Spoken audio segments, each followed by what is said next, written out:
গত 15 বছরে অন্তত 28 উপায়ে দুর্নীতি হয়েছে। এই সময় পাচার হয়েছে 28 লাখ কোটি টাকা। সোমবার সংবাদ সম্মেলনে এসব তথ্য জানায় শ্বেতপত্র প্রণয়ন কমিটি।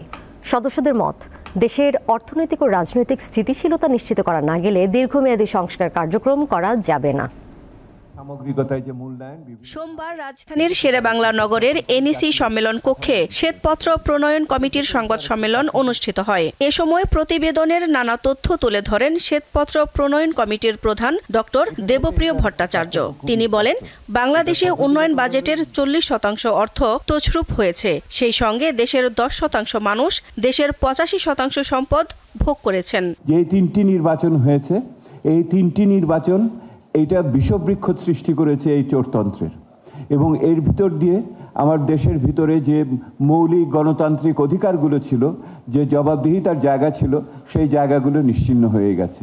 অর্থনৈতিক স্থিতিশীলতা, আরেকটি হলো আইন শৃঙ্খলা নিরাপত্তার স্থিতিশীলতা।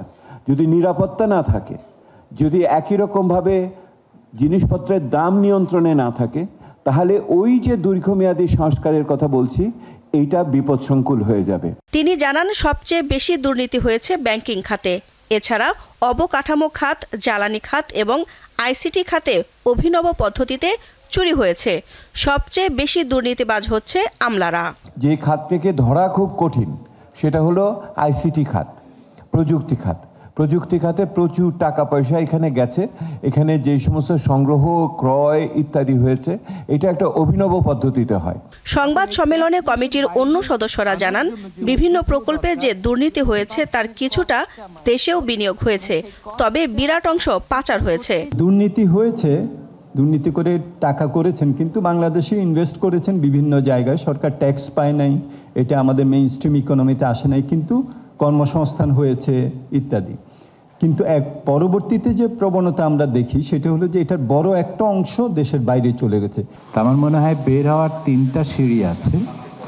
একটা হলো সামষ্টিক অর্থনৈতিক স্থিতিশীলতা, ম্যাক্রো ইকোনমিক স্টেবিলিটি।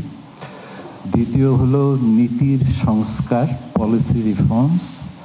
আর তৃতীয় হলো জবাবদিহিমূলক প্রতিষ্ঠান গড়ে তোলা। 3 মাসের অনুসন্ধান শেষে শ্বেতপত্র প্রণয়ন কমিটি রবিবার প্রধান উপদেষ্টা ডক্টর মোহাম্মদ ইউনূসের কাছে চূড়ান্ত প্রতিবেদন হস্তান্তর করে।